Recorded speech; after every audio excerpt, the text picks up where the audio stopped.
Hello বন্ধুরা, আজকে আমরা দীঘা যাচ্ছি। তো আমরা ভোর 5টার সময় উঠে পড়েছি। দেখো সবাই রেডি হয়ে গেছি সব দীঘায় যাবো বলে। দেখো ওখানে আমাদের গাড়িটা রয়েছে। তো আয়াদ আমার হাত ধরেই যাচ্ছিল। আয়াদ ওর পাপাকে দেখতে পেয়েছে, দাদা আপা সবাই রয়েছে। দেখতে পেয়ে আমার হাত ছেড়ে দিয়ে একা একাই চলে যাচ্ছে। এটা আমাদের ফ্যামিলি ট্যুর। আমরা সকলেই রেডি হয়ে গেছি যাবো বলে। তো আয়াদান আয়াদ এই গাড়িতে উঠছে, ওর বাবা গাড়িতে উঠিয়ে দিচ্ছে। আয়াদ আবার উঠতে চাইছে না। তো চলো বন্ধুরা যাওয়া যাক। পুরো ভিডিওটা তোমরা দেখতে থাকো, ভালো লাগবে আশা করি।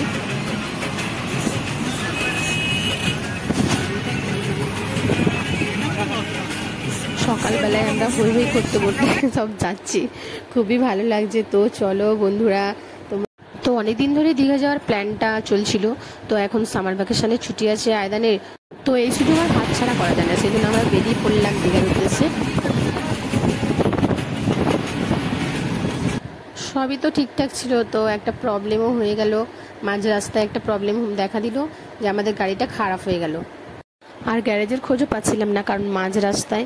তো আমরা অনেক কষ্ট করে কিছুটা যাওয়ার পরে অনেকগুলো গ্যারেজই দেখা হলো। প্রায় 3-4টে গ্যারেজ পুরো বন্ধ ছিল। তারপর শেষমেশ আমরা একটা গ্যারেজে চলে এলাম যেটা খোলা ছিল। তো আয়দান আয়াদ সবাই খালি গায়ে হয়ে গেছে। প্রচণ্ড গরম। আমরা এত গরমের মধ্যে দিকে যাচ্ছি। নাচ দেখো, চলো চলো চলো।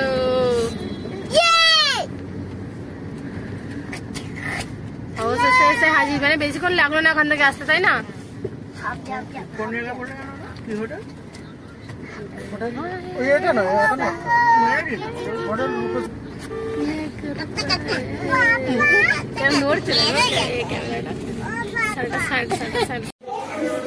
তো অবশেষে বন্ধুরা আমরা দীঘা এসে হাজির হয়ে গেছি।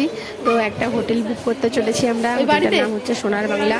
দেখো হোটেলের মধ্যে ঢুকেই ডান দিকে অ্যাকোরিয়াম রাখা দেখে আয়দান আয়াদ সব ওই দিকটাই চলে গিয়েছে। আর এদিকে আমার হাজব্যান্ড আর বাড়ির লোক সব হোটেল বুকিং করছে। তো আমরা শেষে সেই সোনার বাংলা হোটেলেই উঠলাম। হোটেলটা একদম সমুদ্রের কাছে, আর আমরা হোটেলটা বুক করা আমাদের হয়ে গিয়েছে। আমরা 2টো রুম নিয়েছিলাম, উপরে একদম 4 তলায় আমাদের রুম 2টো। তো এতক্ষণ পর্যন্ত মোটামুটি সব ঠিকঠাক ছিল। তো দীঘা আসার পরে মানে ওয়েদারটা এতটাই চেঞ্জ হয়ে গেছে, আমাদের তো সবার মন খারাপ হয়ে গেল। দীঘায় আমরা 3টে নাগাদ পৌঁছেছি। সবাই তো দেখতে পেয়েছি আমরা রাস্তার মাঝখানে একটা বিপদে পড়েছিলাম, মানে গাড়ি খারাপ হয়ে গেছিলো। তো দেখো আমরা রুমে চলে এলাম। এই যে এই রুমটা আমরা নিয়েছি, আর পাশে আর একটা রুম নেওয়া হয়েছে। এত গরমে দেখো সবাই আমরা ঝলসে গিয়েছি। মুখের অবস্থা দেখো একবার। এদিকে আকাশের অবস্থাটাও একদমই ভালো নয়। আকাশটা দেখো একবার বন্ধুরা। আয়দান তো খুব রেগে গিয়েছে যে আমরা স্নান করতে যেতে পারবো না। আমরা 4 তলার ব্যালকানিতে রয়েছি, দেখো কত জোরে জোরে হাওয়া হচ্ছে। আর আয়দান এদিকে চান করতে পারবে না বলে বক বক করেই যাচ্ছে, রেগে গিয়েছে খুব জোরে।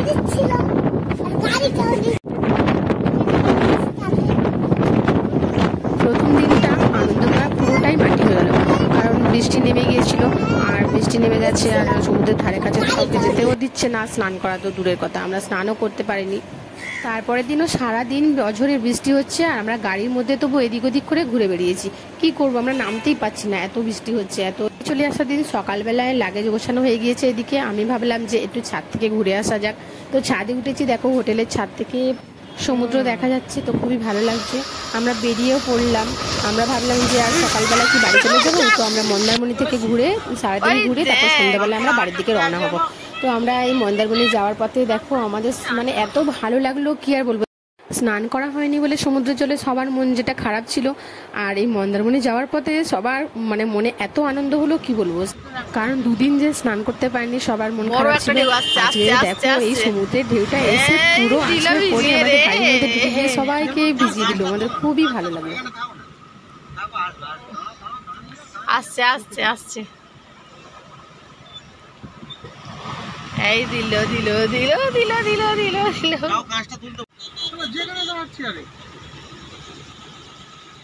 বাবু হাত বাড়াচ্ছিস কেন?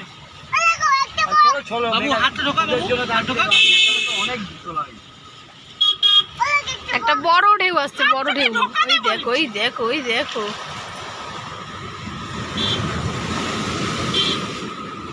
কোথায় চলে এসেছে দেখ এই গাড়ি, আর কোথায় চলেছে এই আইদান। দেখ দেখ, দেখেছিস? এই দেখ এই দেখ, গাড়ি আসছে বড় বড়। রাস্তাটা সরু না। তারপর বন্ধুরা আমরা মন্দারমণিতে পৌঁছে সারাদিন ঘুরে সেখানে খাওয়া দাওয়া করে বিকাল 4টে নাগাদ আমরা বাড়ির দিকে রওনা হলাম। তো ভিডিওটা যদি দেখে তোমাদের ভালো লেগে থাকে তো প্লিজ সাবস্ক্রাইব করে পাশে থেকো। টাটা, বাই বাই, সবাই সুস্থ থেকো, ভালো থেকো।